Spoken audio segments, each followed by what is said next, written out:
ഈശോമിശിഹായ്ക്ക് സ്തുതിയായിരിക്കട്ടെ. പ്രിയ സഹോദരങ്ങളെ, ന്യായാധിപന്മാരുടെ പുസ്തകം 13-ാം അധ്യായം. ഇസ്രായേൽ ജനം വീണ്ടും കർത്താവിൻ്റെ മുമ്പിൽ തിന്മ ചെയ്തു. അവിടുന്ന് അവരെ 40 വർഷത്തേക്ക് ഫെലിസ്ത്യരുടെ കൈകളിൽ ഏൽപ്പിച്ചു. സേറായിൽ ദാൻ ഗോത്രക്കാരനായ മനോവ എന്നൊരാൾ ഉണ്ടായിരുന്നു. അവൻ്റെ ഭാര്യ വന്ധ്യയായിരുന്നു. അവൾക്ക് മക്കളില്ലായിരുന്നു. കർത്താവിൻ്റെ ദൂതൻ അവൾക്ക് പ്രത്യക്ഷപ്പെട്ടു പറഞ്ഞു, നീ വന്ധ്യയാണ്, നിനക്ക് മക്കളില്ല. നീ ഗർഭം ധരിച്ചൊരു പുത്രനെ പ്രസവിക്കും. അതുകൊണ്ട് നീ സൂക്ഷിക്കണം.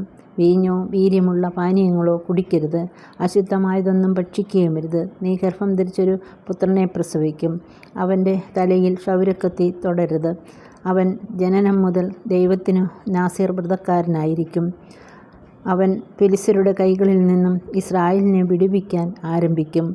അവൾ ഭർത്താവിനോട് പറഞ്ഞു, ഒരു ദൈവപുരുഷൻ എൻ്റെ അടുക്കൽ വന്നു. അവൻ്റെ മുഖം ദൈവദൂതൻ്റേതുപോലെ പേടിപ്പെടുത്തുന്നതാണ്. എവിടെ നിന്ന് വരുന്നുവെന്നോ അവനോട് ഞാൻ ചോദിച്ചില്ല.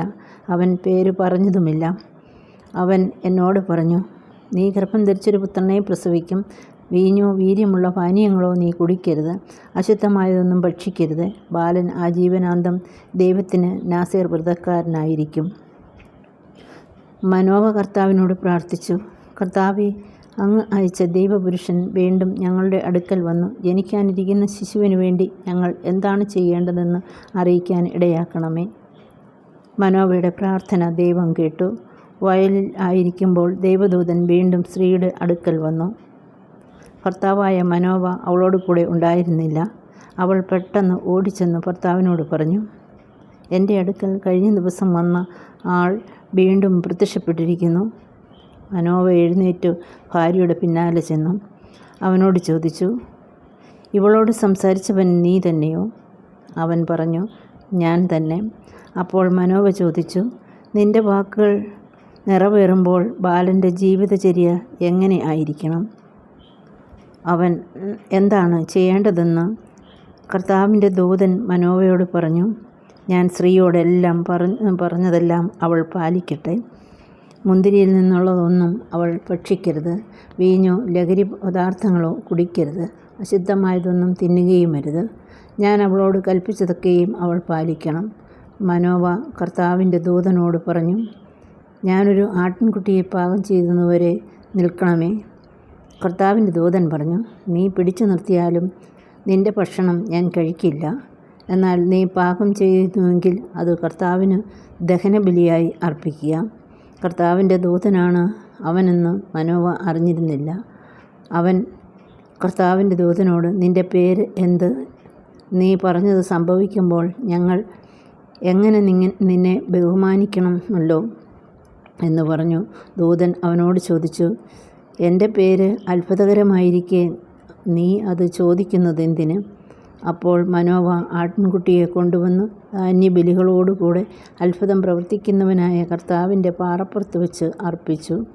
ബലിപീഠത്തിൽ നിന്നും ഉയർന്ന അഗ്നിജ്വാല ആകാശത്തിലേക്ക് ഉയർന്നു. മനോവയും ഭാര്യയും നോക്കി നിൽക്കെ കർത്താവിൻ്റെ ദൂതൻ ബലിപീഠത്തിലെ അഗ്നിജ്വാലകളിലൂടെ ഉയർന്നുപോയി. അവർ നിലത്തു കമിഴ്ന്നു വീണു.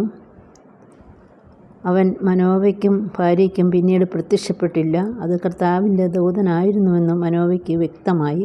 മനോവ ഭാര്യയോട് പറഞ്ഞു, ദൈവത്തെ കണ്ടതുകൊണ്ട് നാം തീർച്ചയായും മരിക്കും. അവൾ പറഞ്ഞു, നമ്മെ കൊല്ലാനാണ് ഉദ്ദേശിച്ചിരുന്നതെങ്കിൽ കർത്താവ് നമ്മുടെ കയ്യിൽ നിന്നും ദഹനബലിയും ധാന്യബലിയും സ്വീകരിക്കുകയോ ഇക്കാര്യങ്ങൾ കാണിച്ചു തരികയോ അറിയിക്കുകയോ ചെയ്യുമായിരുന്നില്ല. അവൾ ഒരു പുത്രനെ പ്രസവിച്ചു. സാംസൺ എന്നു അവന് പേരിട്ടു. കുട്ടി വളർന്നു. കർത്താവ് അവനെ അനുഗ്രഹിച്ചു. സേറായ്ക്കും എക്സലോവിനും മധ്യേയുള്ള മഹനോദാനിൽ വെച്ച് കർത്താവിൻ്റെ ആത്മാവ് അവനിൽ പ്രവർത്തിച്ചു തുടങ്ങി. പ്രിയ സഹോദരങ്ങളെ, നമുക്ക് ഈ അധ്യായത്തിലെ ചോദ്യോത്തരങ്ങൾ നോക്കാം. കർത്താവിൻ്റെ മുൻപിൽ തിന്മ ചെയ്ത ഇസ്രായേൽ ജനത്തെ അവിടുന്ന് എത്ര വർഷത്തേക്കാണ് ഫെലിസ്ത്യരുടെ കൈകളിൽ ഏൽപ്പിച്ചത്? 40 വർഷം. വാക്യം 13:1. 2. ചോദ്യം 2. ദാൻ ഗോത്രക്കാരനായ മനോവ എവിടെയാണ് താമസിച്ചിരുന്നത്? സേറായിൽ. വാക്യം 13:2. കർത്താവിൻ്റെ ദൂതൻ ആർക്കാണ് പ്രത്യക്ഷപ്പെട്ടത്? മനോവയുടെ ഭാര്യയ്ക്ക്. കർത്താവിൻ്റെ ദൂതൻ മനോവയുടെ ഭാര്യയ്ക്ക് പ്രത്യക്ഷപ്പെട്ട് എന്താണ് പറഞ്ഞത്? നീ വന്ധ്യയാണ്. വന്ധ്യയായിരുന്ന മനോവയുടെ ഭാര്യ ഒരു പുത്രനെ ജനിക്കും.